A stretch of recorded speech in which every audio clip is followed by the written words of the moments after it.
Afternoon, I'm Detective Michael Ruff, Salt Lake City Police Department. Just here in a minute, we will have Chief Brown, followed by Mayor Mendenhall, and then Chief Lieb from the Fire Department. We'll take a few questions after they're done. Chief? Good afternoon. Thank you for being here. I'd like to give you a short timeline of what transpired this morning in Pioneer Park on the north side. At 8:39, our officers were dispatched to a stabbing near Pioneer Park. At 8:46, officers arrived and Salt Lake Fire was already on scene with a victim who had received multiple lacerations and was critically injured. If not for the actions of bystanders rendering aid, she may have died from these injuries. I want to thank the courageous construction workers who did not hesitate to provide her aid. I really and truly believe you saved a life today. At 8:48, officers were directed to the suspect, who was a short distance away. As they walked towards the mill, one of the officers recognized that this male was holding a knife. The officer stopped and told him to put down the knife. The male began to walk towards the officers and then ran at them with a knife in hand. Officers continued to direct and give him commands to put the knife down, but he continued to charge. When the male got close enough to the officers, still holding the knife, two officers fired their weapons. First responders were still on scene and provided medical attention, but the male died at the scene. The female who was stabbed is in critical condition at one of our local hospitals. As always, Salt Lake City Police Department will release the body-worn camera footage within 10 business days. And at that time, we hope to provide more details about what happened today. I want to say Salt Lake City has outstanding officers. I've said many times, the finest in the country. They are placed in difficult situations day after day. Today, our officers put themselves between an armed suspect, a serious injured citizen, and the first responders who were trying to give her aid. The officers placed themselves in an extremely dangerous situation where they were forced to make a split-second decision. They made a decision to protect the community, our brothers and sisters of the Salt Lake City Fire Department, and themselves. I truly believe that the actions taken by these officers today saved lives. And I want them to know, and I want you to know, I support them, and I am proud to stand behind them. Thank you.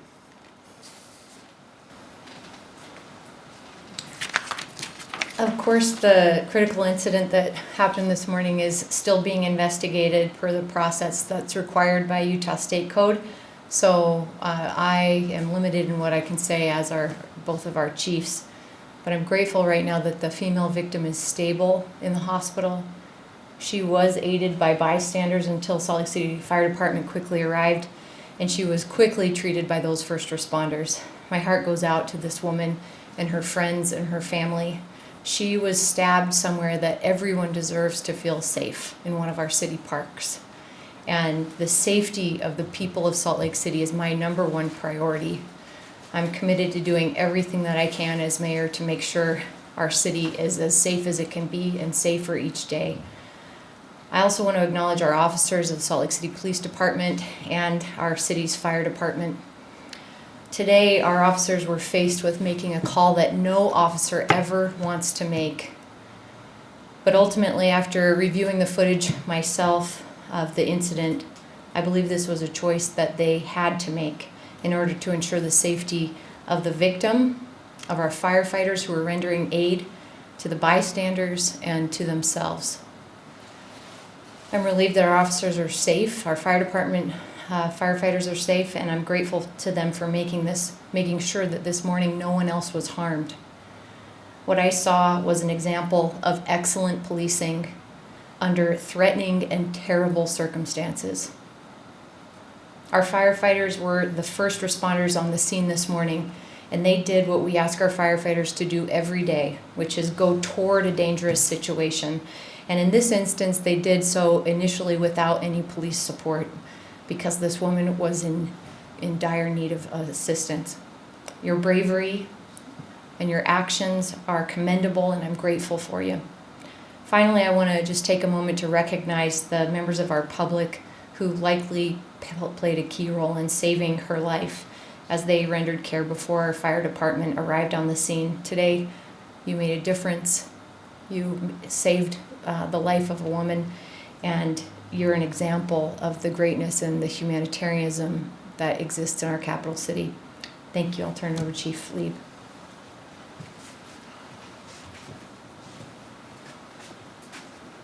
Good afternoon, everyone. I'm Karl Lieb, Salt Lake City Fire Chief.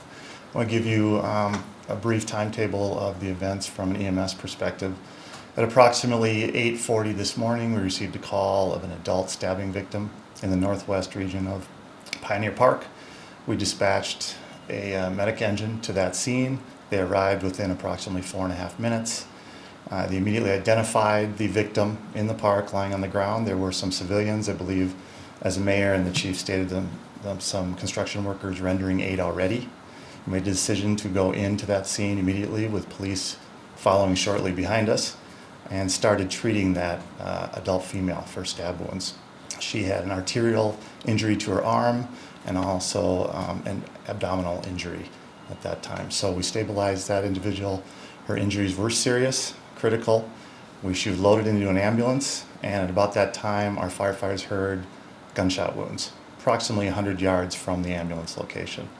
The crew immediately split. There were 4 firefighters on scene, so 2 of those firefighters grabbed additional medical equipment from their apparatus, and they began to travel towards the second victim and started rendering aid. We had some other certified medical professionals nearby on the air, including 2 medical physicians that work for the fire department as our medical control doctors. And we also had a medical division chief on scene as well, who was also a paramedic. So within 90 seconds, we were at that second gunshot victim patient, and they worked that patient and tried to revive him for following 20 to 25 minutes unsuccessfully.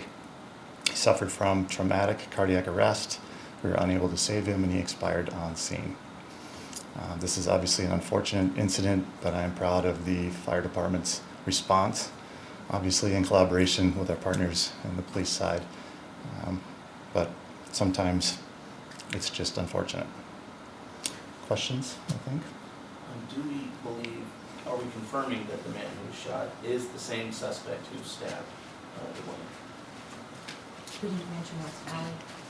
Yeah, right now, the officer-involved critical incident protocol has been invoked. The West Valley team is conducting that investigation. We're making the assumption, but we don't have confirmation that that is the case. We believe so, but again, we're leaving that to this investigative team from West Valley to finish that and get the information and those questions answered for us as well. So we don't know if they knew each other at all? I don't know. I don't know what the relationship was at all. When it comes down to the difference between a firearm and a knife in a situation like this, can you describe how officers would handle that differently when they're faced with a deadly weapon of a different type? Well, both are deadly weapons.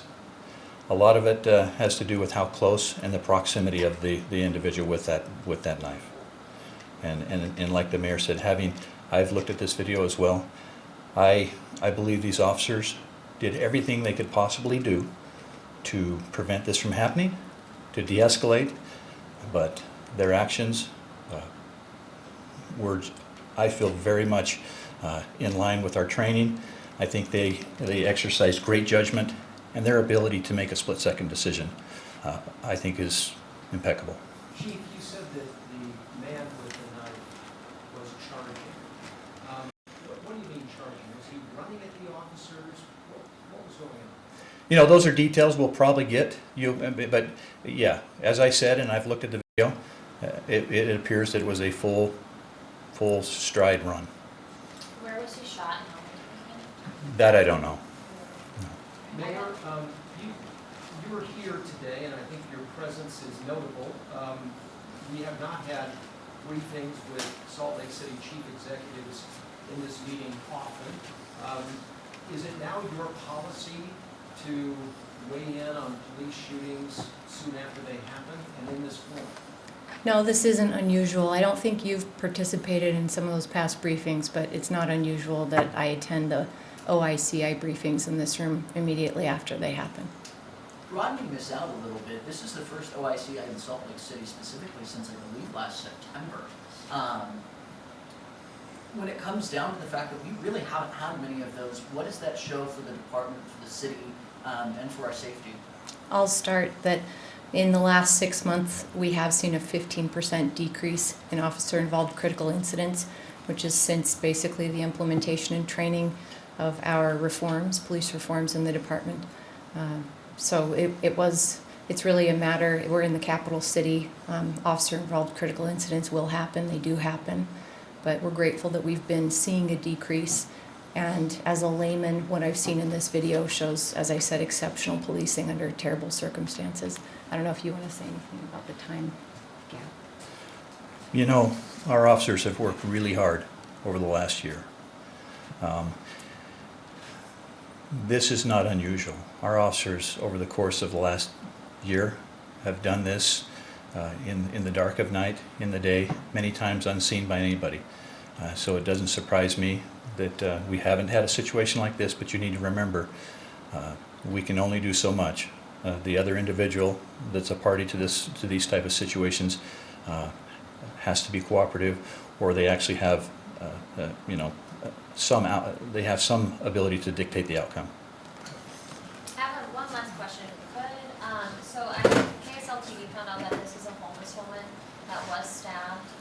Obviously, we know women more vulnerable. Being homeless makes you double more vulnerable, and especially with the reputation that Pioneer Park once held. Mayor, do you have anything to say about that at all? The fact that she was a homeless woman that was stabbed, or a woman without a home?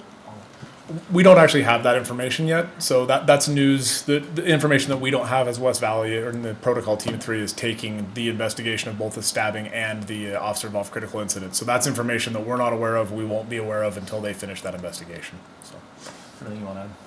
Okay, that's the last question. Thank you.